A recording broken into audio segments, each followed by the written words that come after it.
வணக்கம் மக்களே. நம்ம அன்றாட அரசியல் தான் பார்த்துட்டு இருக்கோம். அந்த விதத்துல நம்ம இன்னைக்கு என்ன பார்க்க போறோம் அப்படின்னா, ஒரு 3 முக்கியமான சம்பவங்கள் நடந்திருக்கு. அந்த சம்பவங்கள் தான் பார்க்க போறோம். ஃபர்ஸ்ட் வந்து திமுகவுல நீலகிரி அந்த ஏரியா எம்பி அப்படி திமுகன்னா ஆர் ராசாவை தெரியாத ஆளே இருக்காது. அந்த ஆர் ராசா அவர்களுடைய ஒரு ஆடியோ வந்து வெளிவந்து பயங்கரமா வைரல் ஆயிட்டு இருக்கு. பயங்கர ஒரு கொந்தளிப்பா இருக்கு. அந்த பாயிண்ட புடிச்சு எதிர்கட்சிலாம் பயங்கரமா வச்சு விளாசி தள்ளிட்டாப்ல. இந்த ஆடியோ வந்து கிட்டத்தட்ட ஸ்டாலினை உடைச்ச கதை தான். ஸ்டாலினோட இமேஜிய உடைச்ச கதை தான்.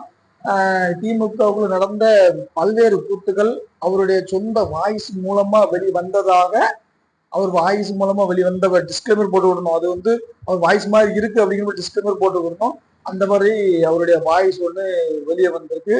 அதை எடுத்து எதிர்கட்சி தலைவர் இபிஎஸ் வந்து பயங்கரமா வாசி தள்ளியிருக்காப்ல. அந்த சம்பவத்தை விரிவாகவும் பார்த்துருவோம். அடுத்த சம்பவம் என்ன, ரொம்ப கஷ்டப்பட்டு நேஷனல் 2 கட்சிகளும் தன்னுடைய வேட்பாளர் பட்டியலை வெளியிட்டிருக்காப்புல. ஃபர்ஸ்ட் வந்து நான் தாண்டா வெளியிடுவேன் அப்படின்ட்டு பாஜக வெளியிட, அடுத்த 10 அரை மணி நேரத்துக்குள்ளேயே நீ விட்டா நான் மட்டும் சும்மாவாடா இருப்பேன் அப்படின்ட்டு நம்மளுடைய எதிர்கட்சி, அதாவது சென்ட்ரல்ல ஆளுகிற எதிர்கட்சி என காங்கிரஸும் வெளியிட்டிருக்கு. ஏண்டா அதை நேத்த விட்டுருக்கலாம், முந்தானத்து விட்டுருக்கலாம், அதுக்கு முன்ன விட்டுருக்கலாம், அல்லது கொஞ்சம் ஒரு முன்ன விட்டுருக்கலாம். அவர் விட்டாதான் இவர் விடுவாரு, இவர் விட்டாதான் அவர் விடுவாரு அப்படிங்கிறத ரெண்டு நேரம் ரெண்டு ரெண்டு கட்சிகளும் மோதல் போக்குள்ள கட்சி 2 எதிர்கட்சி தான் அப்படிங்கிறது இந்த விஷயத்துல தான் ப்ரூவ் பண்ணிருக்காங்க. ஏன்னா தமிழக மக்கள் வந்து நிறைய பேர் வந்து எதிர்பார்த்துருக்காங்க, எப்படா அந்த பாஜகவும் காங்கிரஸும் வேட்பாளர் பட்டியலை வெளியிடும் அப்படின்ட்டு காத்துக்கிருந்து காத்திருந்து காலங்கள் புகையுது. அந்த மாதிரி பிஜேபி விட்டு அடுத்த நிமிஷத்துல அடுத்த அரை மணி நேரத்துல எதிர்கட்சியான காங்கிரஸ் வெளியிட்டு இருக்கு. அந்த 2 சம்பவங்களையும் வேட்பாளர் பட்டியல், அதுல என்னென்ன மாற்றங்கள், எதிர்பார்த்த சீனியர்கள்லாம் சீட்டு கிடைக்கல, அண்ணாமலை முக்கியமா இதுல அவருடைய பெயர்ல அவர் போட்டிக்கிடல. அதை தான் இந்த வீடியோல நம்ம விரிவாகவும் பார்க்க போறோம். நம்ம சேனல்ல இப்பதான் புதுசு அப்படின்னா கண்டிப்பா நம்ம கொஞ்சமாட்ட ஆதரவு கொடுங்கப்பா. அப்பதான் நமக்கு ஒரு பூஸ்டா இருக்கும் வீடியோக்களை தொடர்ந்து போடுறது. சரி, முதல்ல ஆடியோ வெளிவந்துச்சு. ஆடியோ வெளிவந்ததோடு மட்டும் இல்லாம அந்த ஆடியோ சமூக வலைதளங்கள்ல பயங்கரமா ஒரு வைரல் ஆயிட்டு, ராசாவா இப்படி பேசியிருக்காரு, ராசாவா ராசாவா அப்படின்ட்டு பல பேர் டெல்லியில அதை வந்து இங்கிலீஷ்ல டிரான்ஸ்லேட் பண்ணி கேட்குற அளவுக்கு வைரல் ஆயிருக்கு. அதை அப்படியே கற்பூர மாதிரி பிடிச்சிக்கிட்டாப்புல எடப்பாடி பழனிசாமி அவர்கள். கிருஷ்ணசாமி எடப்பாடி பழனிசாமி அவர்கள், அதாவது அந்த வீடியோ வெளியிட்டு பிரபல யூடியூபர் வந்து மாரிதாஸ் அவர் தான் வெளியிட்டிருக்காப்புல. பயங்கர வைரல் ஆனவொன்னே இதுதாண்டா வசவாந்து கொத்தா சிக்கிக்கிட்டாண்டா அப்படின்ட்டு இபிஎஸ் அவர்கள் கேப்சர் பண்ணி கிருஷ்ணகிரியில அந்த பரப்பூர்ல இருக்கும்போது மேடை பேச்சுல வந்து இபிஎஸ் அவர்கள் வந்து பயங்கரமா மரண கலாச்சிட்டாப்ல. எப்படி அதில் அவர் சூப்பரா ஒரு பாயிண்டா ஒரு 10 பாயிண்டா கிளியரா எடுத்து அப்படி புட்டு புட்டு புட்டு புட்டு புட்டு புட்டு வச்சிருக்காப்புல. கலைஞர்களோட கடைசி அந்த காலகட்டத்துல கலைஞரை வந்து ஸ்டாலின் அவர்கள் வந்து சிறை கைதி போல வச்சிருந்தார். சிறை கைதினா சிறையில போட்டு அடைச்சி அப்படி இல்லை. சிறை கைதினா தான் தான் எல்லாம் கேர் பண்றது, யாரும் பக்கத்துல வர விடாம அவருடைய அண்ணன் தம்பி யாரும் கேர் இல்லாம அவரு கழுவி வச்சுட்டாரு. அப்பந்தான் அந்த கட்சி நம்ம கண்ட்ரோலுக்குள்ள வரும் அப்படின்ட்டு, கட்சிக்கு கிடம கைக்குள்ள வரும் அப்படின்ட்டு கலைஞரை வந்து சிறை கைதி மாதிரி பக்கத்துல வச்சுட்டாரு அப்படின்ட்டு ஆராசா அவர்கள் வாய்ஸ்ல சொன்னதாக இபிஎஸ் அவர்கள் வந்து போட்டு உடைச்சிட்டாப்ல. அப்புறம் வந்து ஆர்எஸ் அந்த 2G ஸ்பெக்ட்ரம்ல வந்து கைதான போது முதல் 2 மாசம் இன்னும் யாரும் வந்து பார்க்கல, ஏன் திமுக கட்சிக்காரங்க கூட வந்து பார்க்கல. ஆனா கனிமொழி அம்மையார் வந்து அரெஸ்ட் ஆன உடனே எல்லா கட்சிக்காரங்களும் வந்து பார்த்துட்டாங்க. அவங்க தங்கச்சி அப்படிங்கிறதுனால வந்து பார்த்தாங்களா அப்படிங்கிற மாதிரி வாய்ஸ் விட்டதாகவும் பேசியிருக்காப்ல. ஸ்டாலின் பயங்கரமான ஒரு மூளை படிச்சவரா, பிரெயின் பயங்கரமான உள்ளவரா, டெல்லியில இவரு இங்கிலீஷ் எல்லாம் பேசி கிழிச்சிருவாரா அப்படின்ட்டு, என்ன மாதிரி இங்கிலீஷ் பேச தெரியுமா அப்படின்ட்டு தலைவன் சிங்கம் அப்படி வெகுண்டு எழுந்து பேசியிருக்காப்ல. கட்சியோட தலைமை என் கைக்குள்ள தான் வரணும் அப்படிங்கிறதுக்காக ஸ்டாலின் அவர்கள் கனிமொழி அவர்களை தவிர்க்கப்பட்டாப்புல, வேண்டுக்குனே தவிர்க்கப்பட்டாப்புல. அதனாலதான் அவருக்கு டெல்லிக்கு சீட்டு கொடுத்தாங்க. தமிழக அரசியல்ல அவங்களுக்கு எந்த ஒரு முக்கியத்துவம் கொடுக்கல அப்படின்ட்டு சொல்லிருக்காப்புல. எனக்குன்னு ஒரு தனிப்பட்ட செல்வாக்கு இருக்கு, எனக்குன்னு ஒரு கெத்து இருக்கு, நான் நினைச்சா கட்சி எப்படி வேணாலும் என்ன வேணாலும் பண்ணிக்கலாம், எனக்குன்ட்டு ஒரு காஸ்ட் பின்புலம் இருக்கு அப்படின்ட்டு தன்னைத்தானே புகழ்ந்து பேசியிருக்காப்புல. சாதிய பாகுபாடு இல்லை அப்படின்னு சொன்ன இந்த திமுக கட்சிக்குள்ள எவ்வளவு சாதிய பாகுபாடு இருந்திருக்கு அப்படின்ட்டு இதுல தெரியுது. சாதினாலதான் சில இடங்கள்ல சில பேருக்கு சில விஷயங்கள்லாம் வந்து திமுகவுல மறுக்கப்படுது அப்படிங்கிறதையும் ஓப்பனா சொல்லிருக்காப்புல.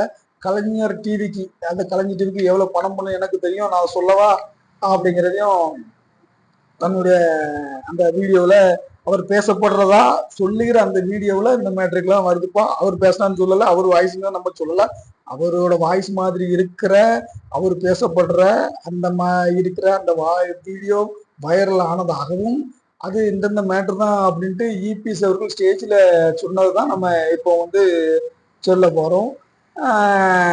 ஸ்டாலினுக்கு நான் பயங்கரமா இங்கிலீஷ்ல பேச தெரியுமா அப்படின்ட்டு பேசியிருக்காப்புல. அதோடு மட்டும் இல்லாம நிறைய விஷயங்களை போட்டு பார்ட் 1 பார்ட் 2 அப்படின்ட்டு யூடியூப் மாரிதாஸ் அவர்கள் வெளியிட்டு இருக்காரு. அதுல அந்த இதை கேட்டது என்ன ஒரே அப்செட்டா. சரி, இதுக்கு என்ன பண்ணும் அப்படின்ட்டு தலைவர் நம்மளுடைய ராசா அவர்கள் வந்து யூடியூபர் மாரிதாஸ் அவர்களுக்கு நீங்க மன்னிப்பு கேட்க வேண்டும் அப்படின்ட்டு வக்கீல் நோட்டீஸ், லீகல் நோட்டீஸ் அனுப்பியிருக்காப்புல. அதுல என்ன போட்டு அனுப்பியிருக்காப்புல அப்படின்னா, அதுல வந்து இது வந்து நான் பல இடங்கள்ல பல்வேறு இடங்கள்ல பேசினத ஒவ்வொரு இதா எடுத்து எடுத்து ட்ரிம் பண்ணி ஒட்டுப்பிட்டு வச்சிருக்கு, இது வந்து பேசுறதுக்கான மொழி வீடியோ இல்லை அப்படின்ட்டு சொல்லிருக்காப்புல. அப்புறம் வந்து எல்லாம் ஒட்டி வீடியோ ஏஐல் டூல் யூஸ் பண்ணிருக்கு அப்படிங்கிற மாதிரி சொன்னு நீங்க மன்னிப்பு கேட்கணும் அப்படின்னு இருக்காப்புல. ஆனா இந்த இடத்துல இது என்னுடைய வாய்ஸ் தான் இல்லை அப்படிங்கிறது தலைவர் சொல்லலை, ராசா அவர்கள். அதுல இருந்து உங்களுடைய நம்மளோட பார்வையாளரோட உங்களுக்கு யாரு பேசியிருப்பாங்கிறத சொன்னதுதான். அவர் என்ன விளக்கம் சொல்றாருன்னா, நான் வந்து பல்வேறு இடங்கள் பல இடத்துல இப்படி பேசின விஷயங்கள், அதாவது எடப்பாடியார் எடப்பாடியார் எடப்பாடியார் ஒழிக ஸ்டாலின் வாழ்க அப்படின்னு சொன்னத எடப்பாடியார் தனியா கட் பண்ணிட்டு வாழ்க தண்ணி கட் பண்ணிட்டு எடப்பாடியார் நான் வாழ்க சொன்ன மாதிரியும் ஸ்டாலின்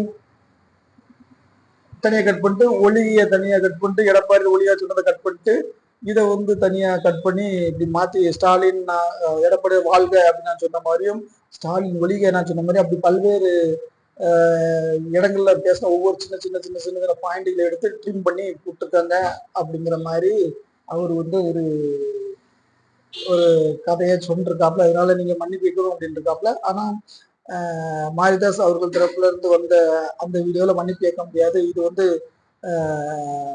அவர் பேசின வாய்ஸ் தான் அப்படிங்கிற மாதிரி அவர் ஒரு வீடியோ விட்டுருக்காப்புல. மொத்தத்துல அந்த ஆடியோ தான் நேற்றும் இன்னைக்கும் பயங்கரமா